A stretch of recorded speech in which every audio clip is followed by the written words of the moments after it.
All right, John McWhorter, hello. Welcome to the Glenn Show, John.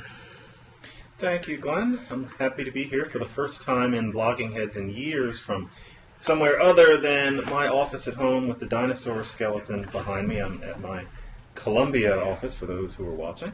Hello. Hello. In case anyone is watching who doesn't know John McWhorter, an unlikely possibility, but in any case, there you are, Columbia University, theroot.com, and other affiliations, including the Glenn Show regular. You're a Glenn Show regular, and I'm so glad. And happy to be. So, John, we're in a political season, and you and I, our conversations touch on race, politics, culture, and everything in between. And it just seems like we have to take the measure of these debates that have been going off. President Obama on October 3rd in Kentucky. They were in Kentucky, were they not? I believe so. Facing off with Mitt Romney, and the presidential race seemed to take a dramatic turn as Romney trounced the president, about which much has been written and much has been said. The president was lethargic and appeared not to be engaged, wasn't fighting for his job, etc. Poor performance, everybody acknowledges it. And then Joe Biden and Paul Ryan face off in a very spirited exchange, you might say, vice presidential, and there's a single debate. And then just last night, as we talk here on Wednesday, October 17th, just last night, round two of the Romney-Obama drama, played out, and it looks like the president may have regained some ground. He certainly gave a more creditable performance than he had the day before and all of that. So with all of these interesting, dramatic developments in the presidential campaign, I'm just wondering what my friend John McWhorter thinks about it all. Well, I was shocked, frankly, at Obama's performance in the first debate. And I think that the good word is generally that he was thrown by Romney suddenly playing the moderate.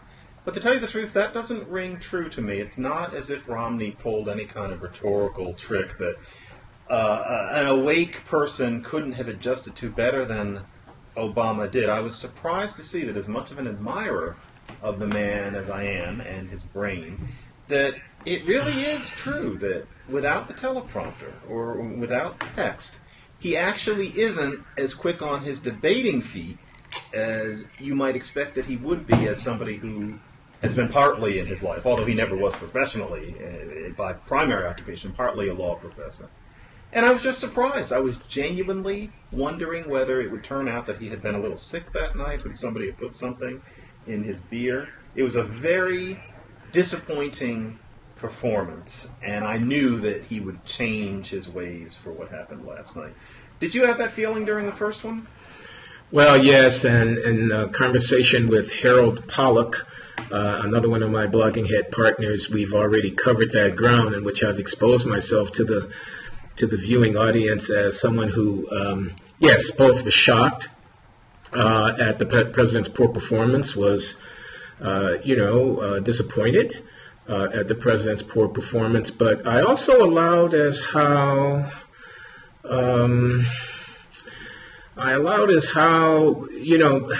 it's one thing to say, well, the guy does better with the teleprompter than he does, responding spontaneously, like in a press conference setting or in that podium debate setting that he was with Romney. It's one thing to say that, where the implicit judgment is that, he does better with a teleprompter, but this is really still a really strong guy. He's really got command over all the facts. He's smarter than anybody. He's a better political director than his political director. He's a better policy person than his policy person, et cetera, et cetera.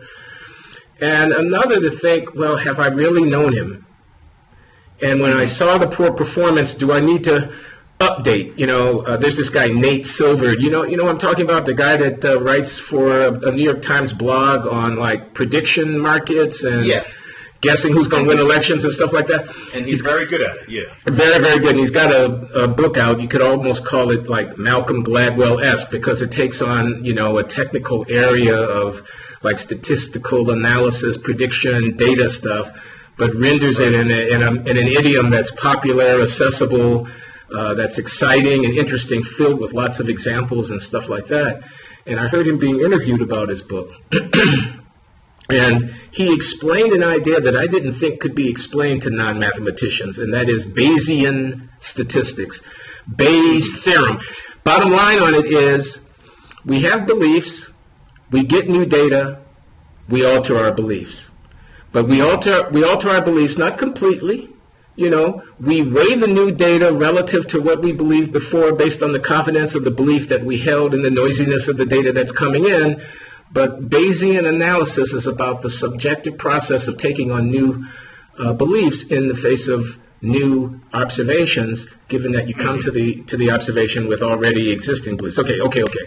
So what is a Bayesian to do in the face of the president's debate performance?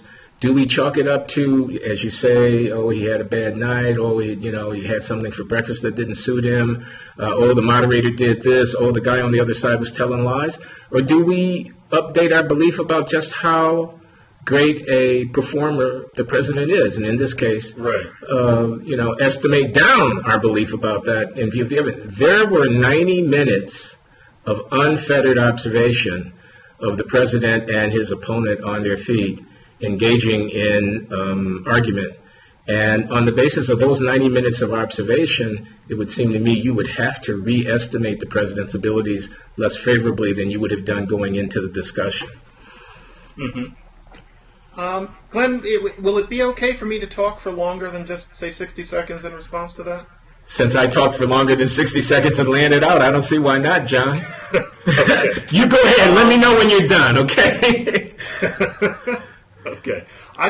I know what you mean, and I did change my general feeling about him there. I think that President Obama is a great reciter, and there's something to that. You could get a great reputation as a great orator 100 years ago when you worked from a printed text or if you had memorized a printed text. But he is, and it's wrong to say teleprompter. That makes it sound trivial when really we could be talking about just notes or a piece of paper. Or memory. Very good at having something written out and reading from it. And there is a talent in that. Very many people could not do that effectively.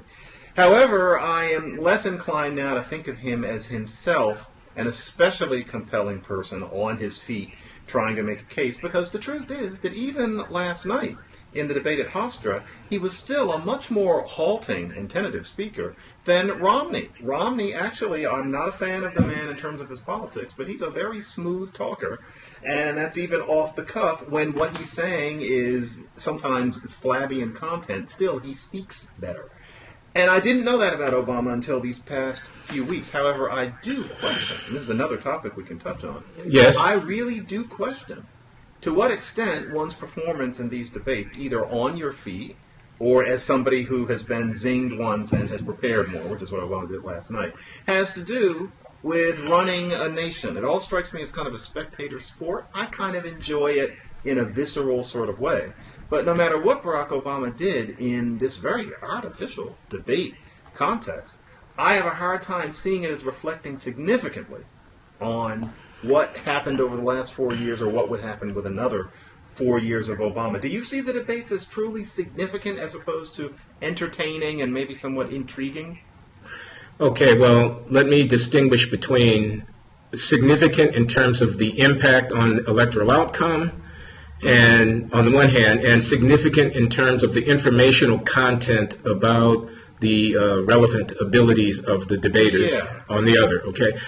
I think less so on the latter front, that is less significant as he had a poor debate. Let's say it's George Herbert Walker Bush debating against William Jefferson Clinton in 1992, just to pick an example.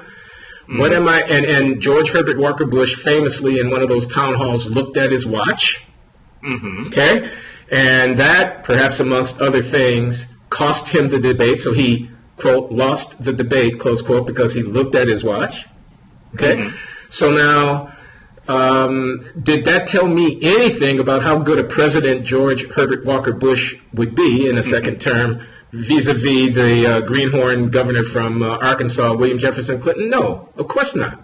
Okay? No. Of course not. On the other hand, did it affect the outcome of the election? Probably. It is agreed that it did, yeah. Okay, it drove a news cycle, it fed a narrative, it disquieted some voter somewhere, so forth. So I think with respect to this first debate of President Obama with Mitt Romney, the fact that the president may be much better with the set-piece recitation than he is with the spontaneous, on-his-foot,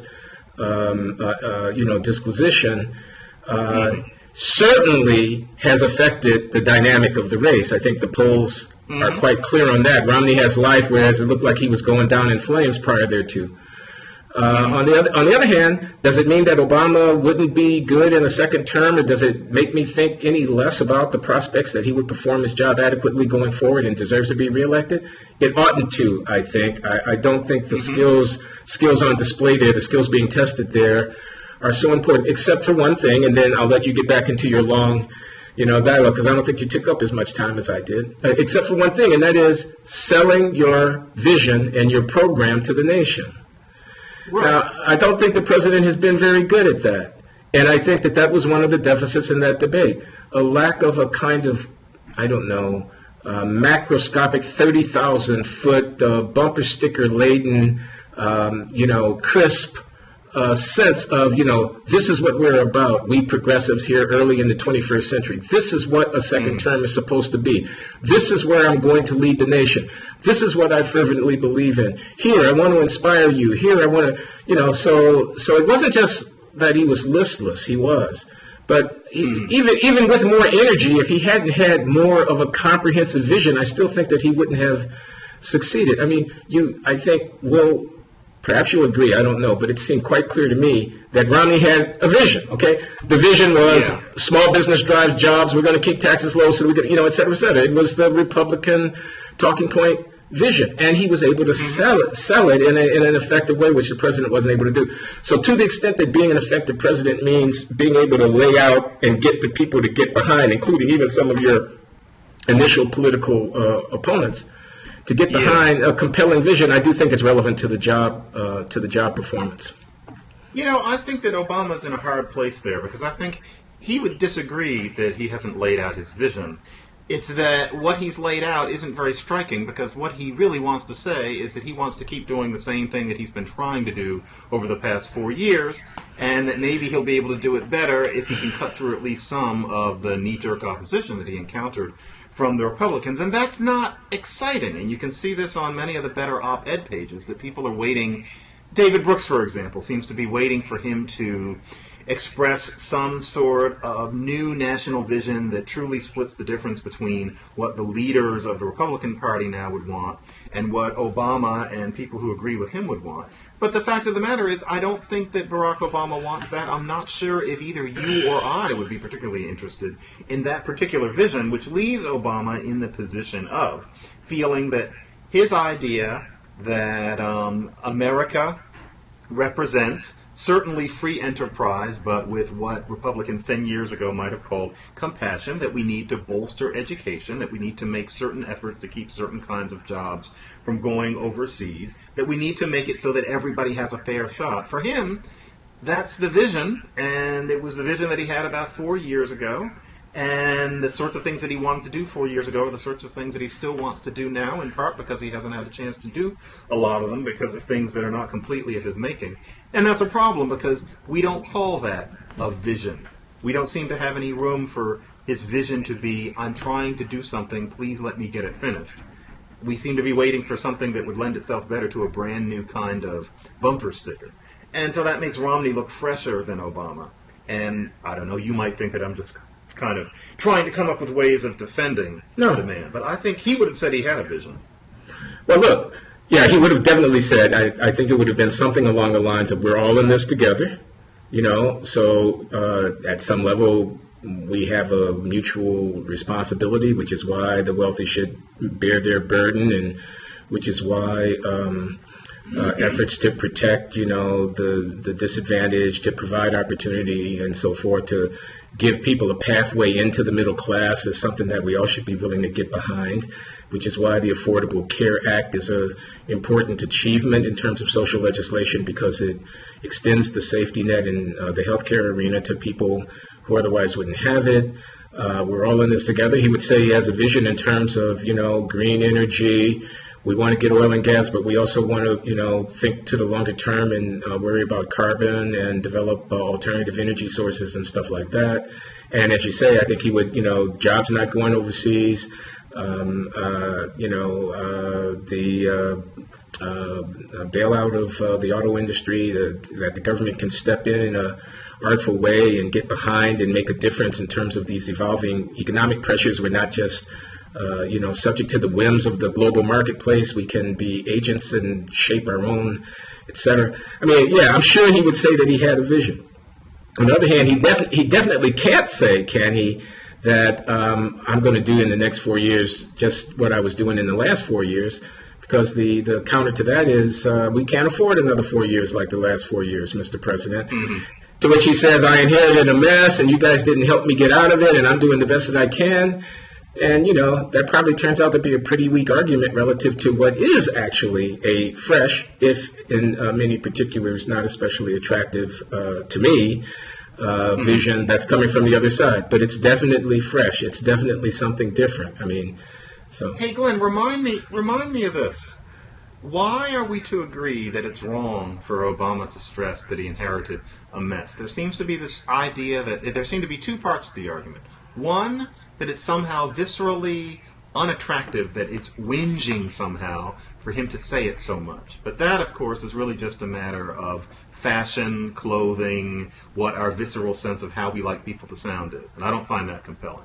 Then the second argument is that one would expect that after a certain amount of time, he would have turned around what he was left with. But I think you, even as an economist, would know that there's no empirical basis for supposing that anybody could have created the profound kind of change that we're talking about. There's an argument that the stimulus wasn't enough, etc. But I'm aware of anybody who is saying that at this point we could expect there to be a difference that anybody would call dramatic or a hairpin turn from what Obama did inherit from what started happening in late 2008. And so why, I sometimes wonder, is it considered such an out-of-court thing for Obama to say, more than occasionally and more than very carefully, look at the way things were because of a very different party and a very different state of mind when I came in, and so how much can one expect me to have done in 4 cycles of 12 months? Is that just wrong in some summer camp way because we don't like people seeming wimpish or it's unpleasant to listen to people complain? Because I'm not sure if I understand that argument. Okay, I guess what I think about that is it sounds an awful lot like excuse making and passing the buck.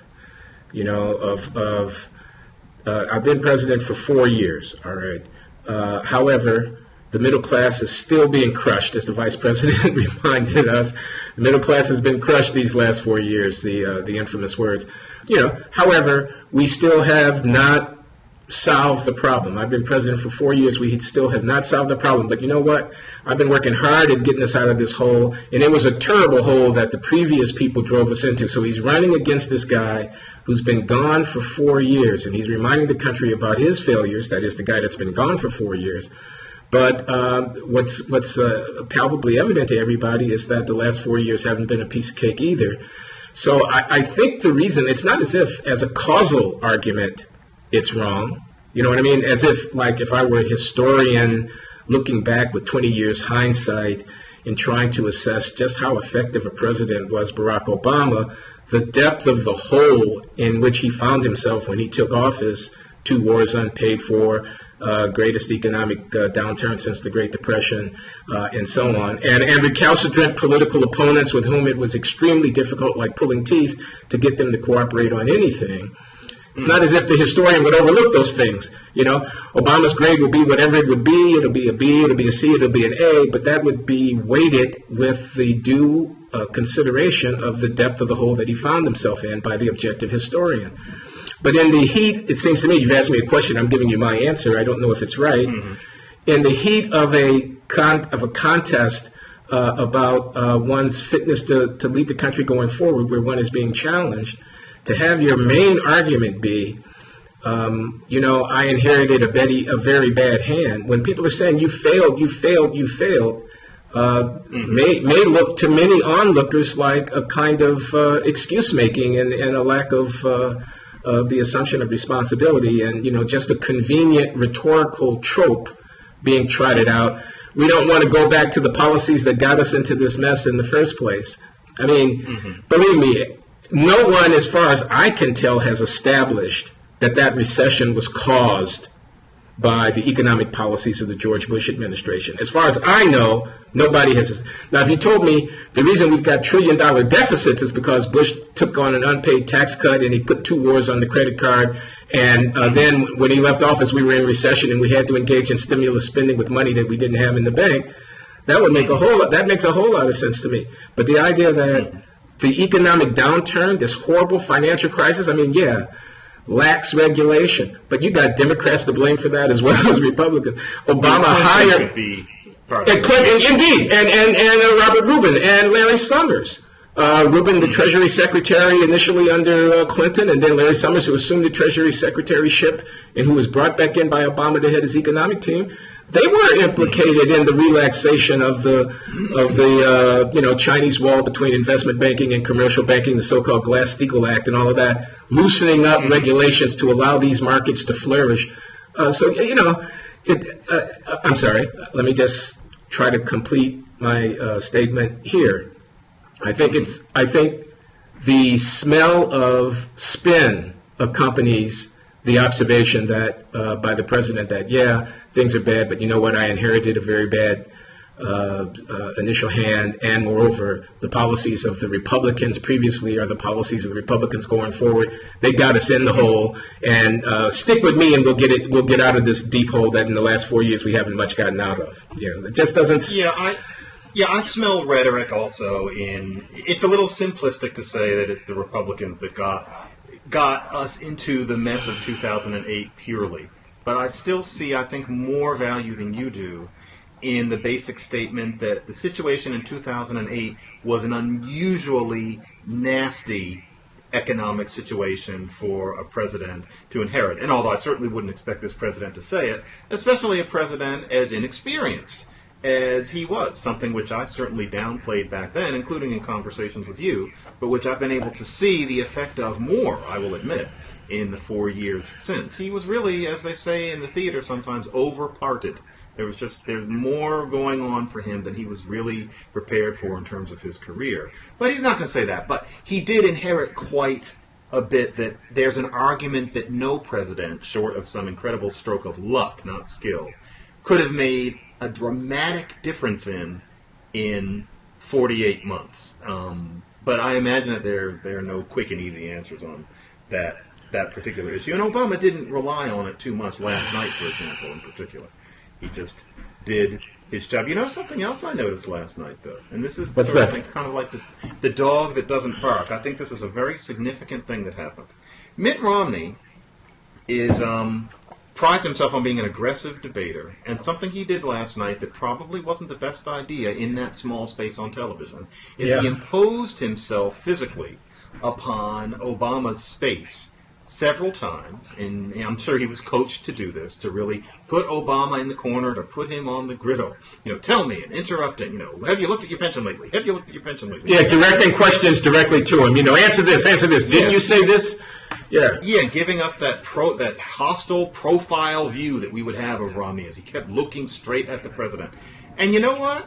Obama stood up to it, and I don't know, I haven't checked because I'm too busy this week, but I got the feeling when Romney did those things that there were some people who were inclined to interpret it as not only alpha male, but white man getting up into the face of black Obama and treating him as a child, looking down on him. Little shades of Congressman Joe Wilson yelling, "You lie," during that early address that Obama made.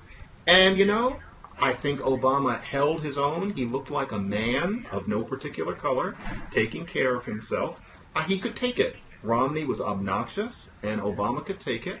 And I'm not reading it through any kind of racial lens. I don't feel that Obama was racially belittled by being put in the face like that. And more to the point, you can see that his handlers I can just imagine the conversation. And yes, this is imagined, but I would bet some money that it was actually discussed. They said, don't be afraid to get up in his face. Don't worry that people are going to see you as attacking a black man by being too aggressive. You need to really stand your ground this time.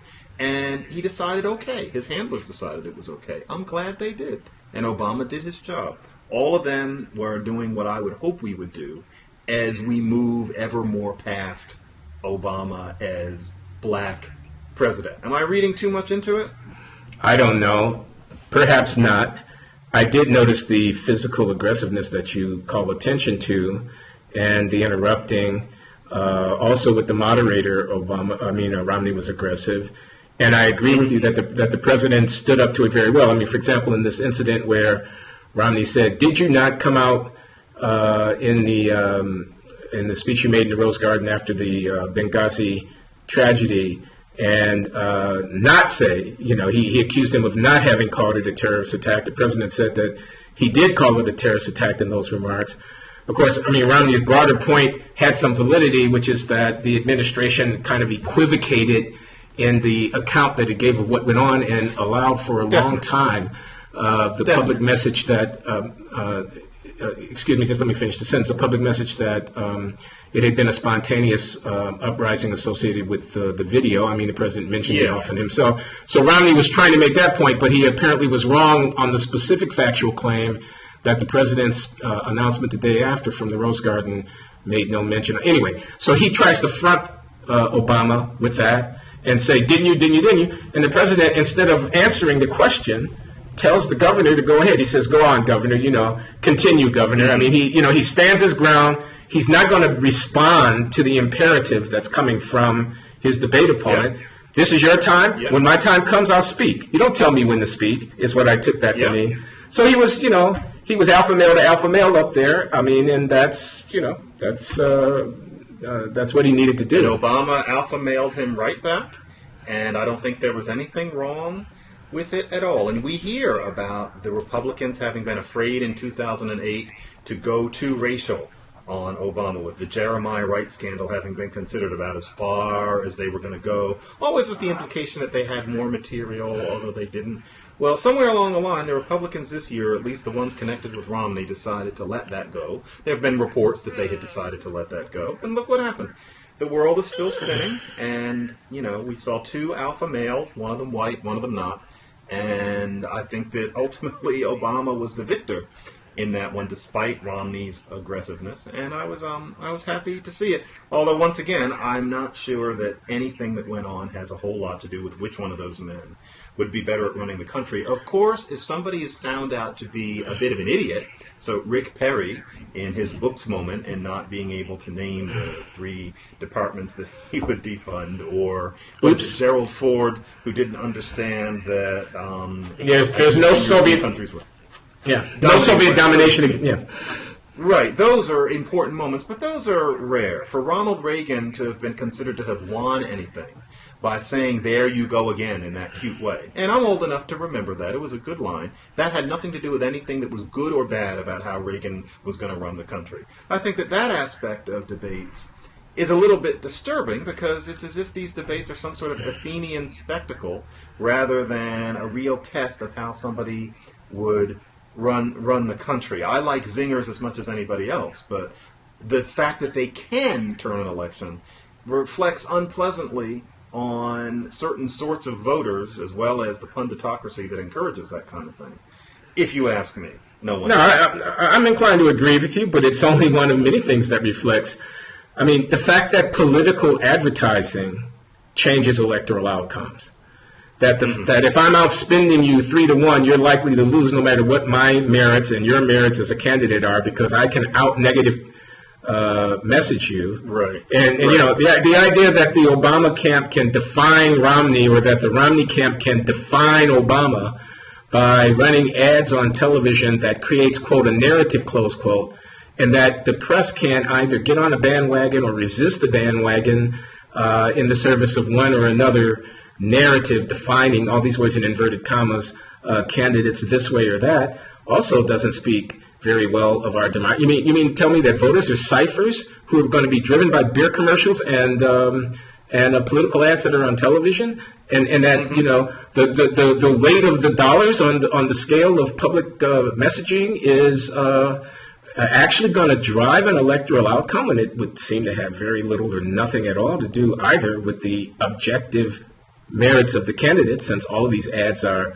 distortions, misrepresentations, and so on, and that people aren't thinking for themselves, so that they see the ad and they say that, to hell with you, that doesn't change my belief about the person one way or the other. I can see that that's propaganda. I mean, if I see and I know that it's propaganda, I ought to discount it altogether. Propaganda should have no impact in a rational electorate, and yet it does. So, I mean, the people who are casting votes are not computers. They're driven by emotion. The way that they form their judgments and their impressions is not, the way that a scientist would on the basis of evidence. It's more selective, more emotive, more, kind of subconscious stuff that's going on. And artful imaging and messaging can change outcomes. And I think that too, doesn't say much good about our It's a little democracy. Scary. Yeah. So, okay, so that was debate number one. You think I should say the Obama campaign regained some ground in the second debate, but it looks like the polls have not gone back to the way they were before the first debate. It looks like Romney made some permanent gain in his relative position, and that the election is looking pretty close at this point, even in the swing states. Mm-hmm. Yeah. Well, I missed what you said just now at the end. No, I was just kind of summing up. I said we've had two presidential debates. There'll be a third. The president was set back in the first and didn't completely make up the ground he lost in the second, and that the election appears to be getting tighter, and it's going to be quite close. Yeah, it's not the done deal that it was almost beginning to look like, and it's a sad thing to me in a way that these little sparring spectacles can create something like that, especially because we might say as we near the end that the vice presidential debate, to me, was what a debate really could be. In that Joe Biden was doing what I call debating. I was on the debate team for about 10 minutes when I was in middle school, and I remember being inculcated into what it really was to have a debate over issues and to have somebody who was really good at it standing next to you and really forcing you to make some sort of sense in an aggressive way. And it was a kind of sport, and it's the same thing I think about debating now. But Biden really made a passionate case for what the administration that he works for has been doing. I think he filleted poor Paul Ryan, as bright as Ryan is.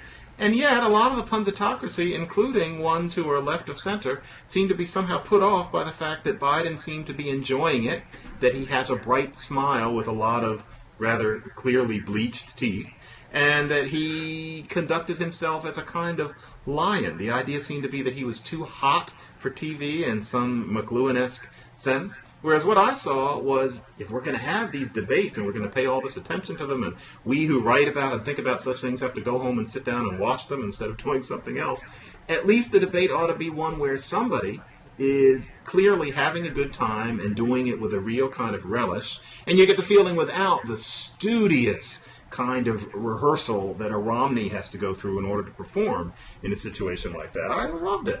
And I was disappointed the next morning to find out that a lot of people, if not having sympathy for Ryan, seem to think that Biden had somehow overdone it, when passion seems to be something that people admire so much in this country in so many other ways. What do you think? Yeah, I was one of those people who thought that he was over the top, that he was obnoxious, that he was a bully, that he was ill-mannered, that he was playing to the base crowd and was, I think, sent out there to do precisely that. And I think, people's reactions to this correlates highly with their, prior predilections, so I'm known not to be all that crazy about President Obama, even though I've said I'm going to vote for Barack Obama, not for Mitt Romney. Obama's going to carry Massachusetts no matter how I vote, etc. But still, I have my issues with the president and with what he represents, etc. So everybody knows about that who watches Blogging Heads. I won't rehearse that. Maybe that's why my perception of Biden's behavior was somehow less sympathetic than yours. And I would say, too, that I thought, I thought Paul Ryan was in a difficult position. If he had punched back at all, given the differences in their ages and the kind of gravitas that Uncle Joe brings to the table. That was a bit of an issue, yeah. He might have looked bad punching support. back. In some sense, smart-assed, a nerdy whiz-kitty guy against a guy that's got 3 decades more experience than him or something, nearly 3 decades more experience than him, and so on. And Biden's kind of dismissive.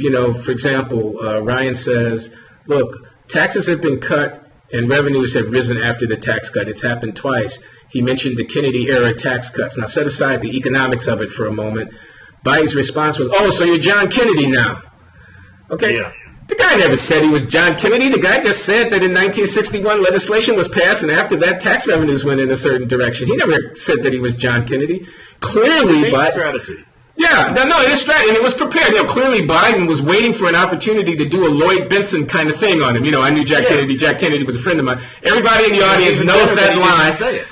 No, of course, exactly. No, it was effective.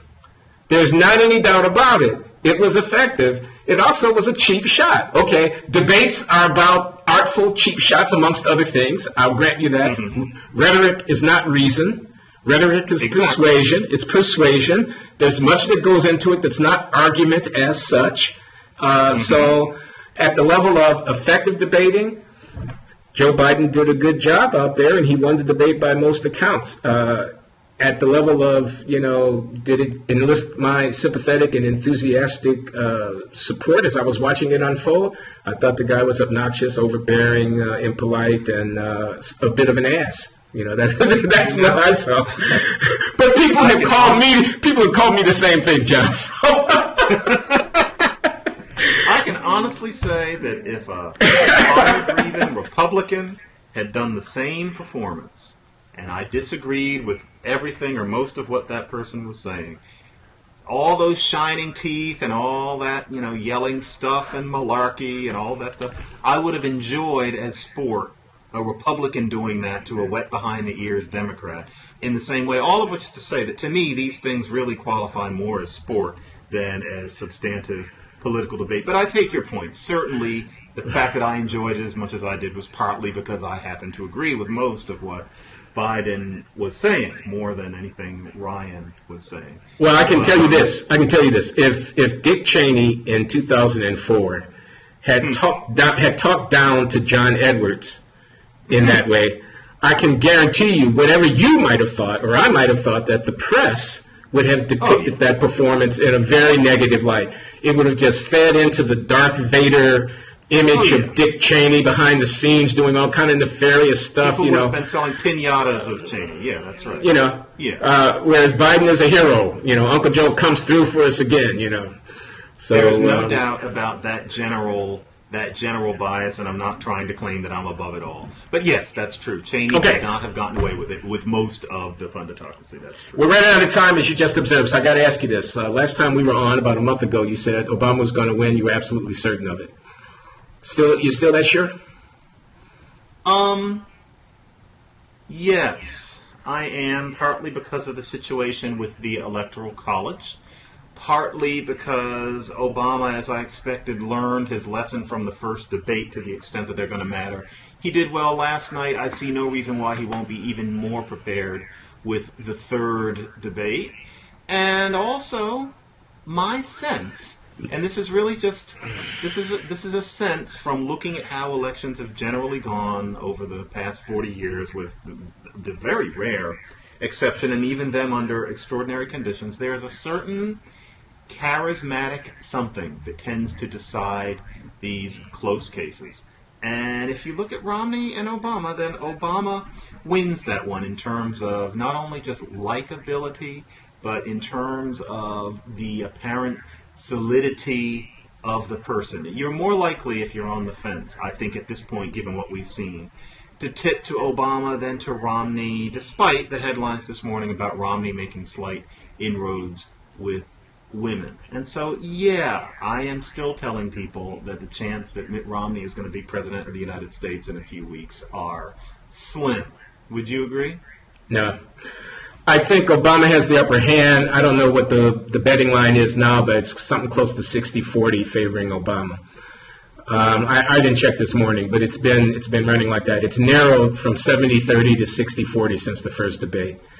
But the dynamics in the swing states, there are people who follow this stuff for a living, so I'm just an amateur here, are moving. You mentioned the women. Are moving in Romney's direction. He's taken a lead in Florida. He's taking a slight lead in Virginia. He's narrowed the gap in Colorado. He's narrowed the gap in New Hampshire, or may have a slight lead there. He's narrowing the gap in Ohio. It looks like he's not going to get Michigan or Wisconsin close enough to think that he might win them, but Ohio might just get.